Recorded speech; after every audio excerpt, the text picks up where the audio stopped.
নমস্কাৰ, আপুনি চাবলৈ আৰম্ভ কৰিছে SB অসম মিডিয়া।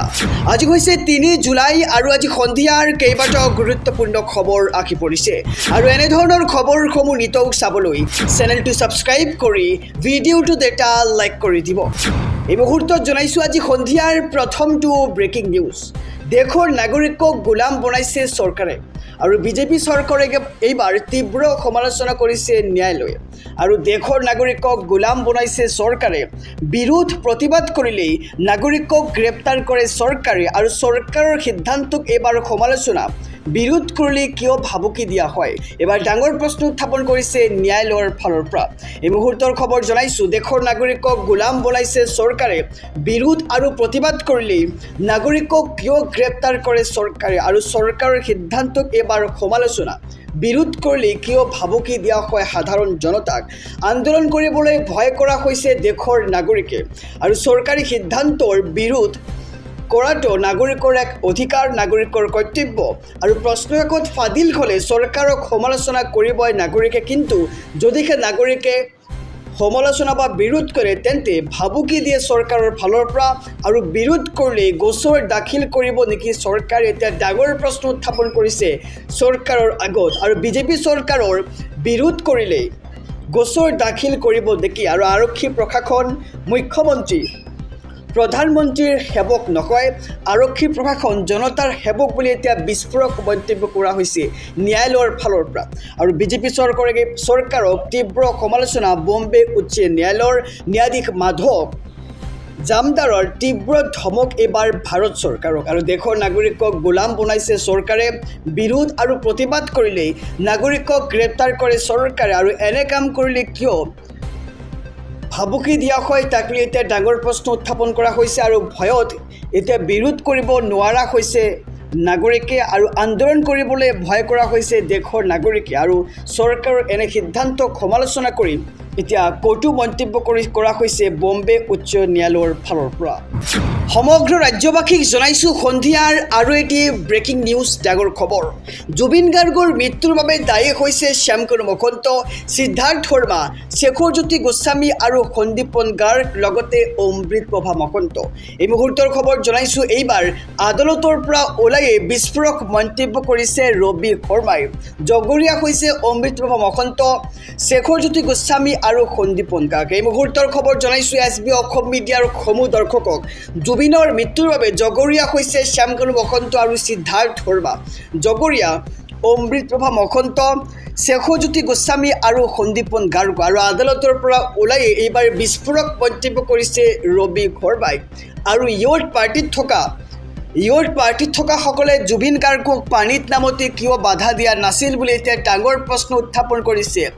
ৰবি শৰ্মাই আৰু লাইফ জেকেট খুলি জুবিন গাৰ্গক পানীত কিয় নামিবলৈ দিয়া হৈছিল বুলি এতিয়া প্ৰশ্ন উত্থাপন কৰিছে ৰবি শৰ্মাই আৰু সিদ্ধাৰ্থৰ অধিবক্তাই মোক সুধিছিল জুবিন গাৰ্গ শিশুসুলভ নেকি আৰু মই কৈছিলোঁ জুবিন শিশুসুলভ আৰু সেইবাবেই আমি ঘেৰি ৰাখিছিলোঁ আৰু জুবিন গাৰ্গে ন্যায় পাবই আমি আশাবাদী আৰু জুবিন গাৰ্গৰ মৃত্যুৰ বাবে জগৰীয়া হৈছে শ্যামকানু মহন্ত আৰু সিদ্ধাৰ্থ শৰ্মা। জগৰীয়া অমৃতপ্ৰভা মহন্ত, শেখৰজ্যোতি গোস্বামী আৰু সন্দীপন গাৰ্গ আৰু এইবাৰ আদালতৰ পৰা ওলাইয়ে বিস্ফোৰক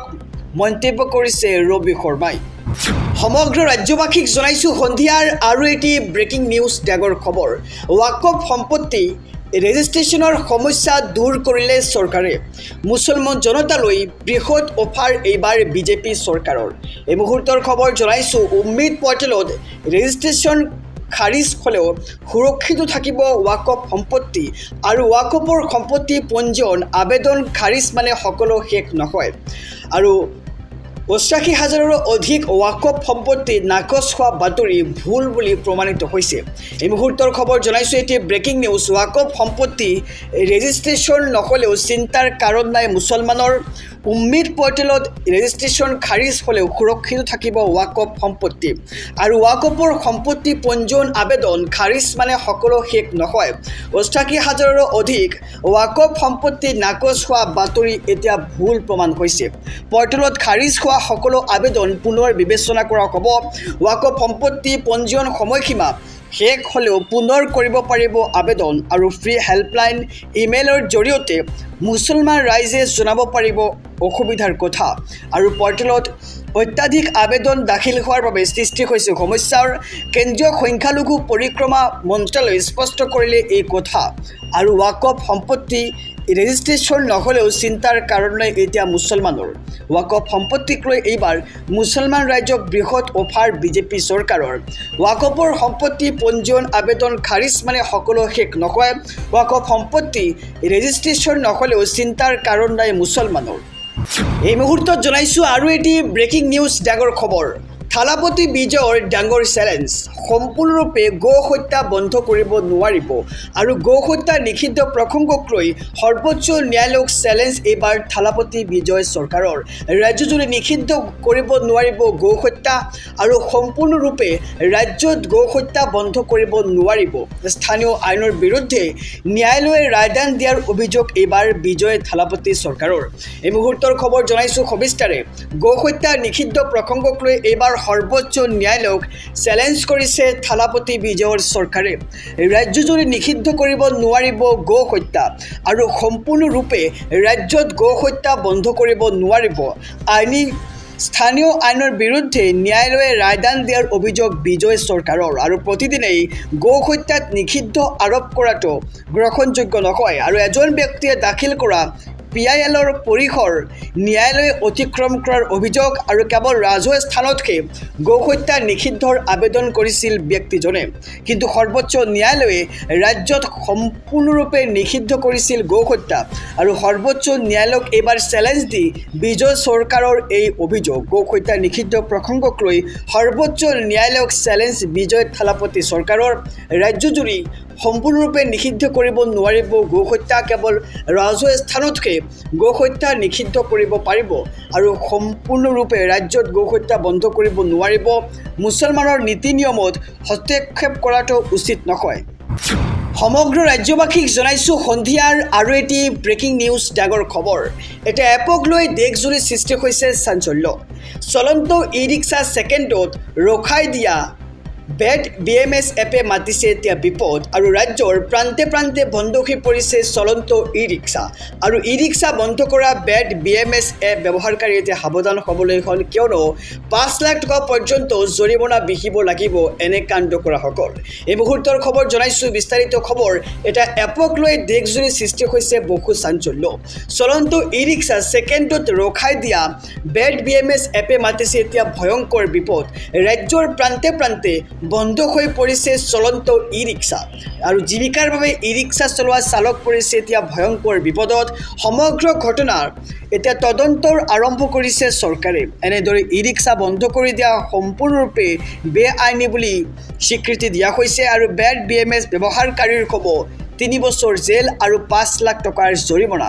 বেড BMS এপৰ সকলো তথ্যৰ তদন্ত আৰম্ভ কৰিছে চৰকাৰে আৰু যিকোনো সময়ত বিপদত পৰিব পাৰে বেড BMS ব্যৱহাৰকাৰী আৰু বেড BMS ব্যৱহাৰ কৰিলে হ'ব পাৰে 5 লাখ টকাৰ জৰিমনা আৰু বেড BMS গেম খেলাটো হ'ব পাৰে এক অপৰাধ আৰু 3 বছৰ পৰ্যন্ত জেল হ'ব পাৰে বেড BMSৰ অপব্যৱহাৰকাৰীৰ আৰু এটা এপক লৈ দেশজুৰি এতিয়া সৃষ্টি হৈছে বহু চাঞ্চল্য চলন্ত ই ৰিক্সা ছেকেণ্ডত ৰখাই দিয়া হৈছে এই এপৰ জৰিয়তে আৰু ৰাজ্যৰ প্ৰান্তে প্ৰান্তে বন্ধ হৈ পৰিছে চলন্ত ই ৰিক্সাসমূহ ৰাজ্যত ৰোপণ কৰা হ'ব 1 কোটি বৃক্ষ বন বিভাগৰ বৃহৎ পদক্ষেপ জড়িত হ'ব 10 লাখ শিক্ষাৰ্থী আৰু লাভ কৰিব ধন আৰু আগষ্ট মাহৰ 10 তাৰিখৰ পৰাই অসমৰ 10 লাখ ছাত্ৰ ছাত্ৰীৰ জৰিয়তে বৃক্ষ ৰোপণ কৰা হ'ব আৰু নৱম শ্ৰেণীৰ পৰা আৰম্ভ কৰি উচ্চ শিক্ষাৰ্থীসকলক ইয়াৰ সৈতে সংযুক্ত কৰা হ'ব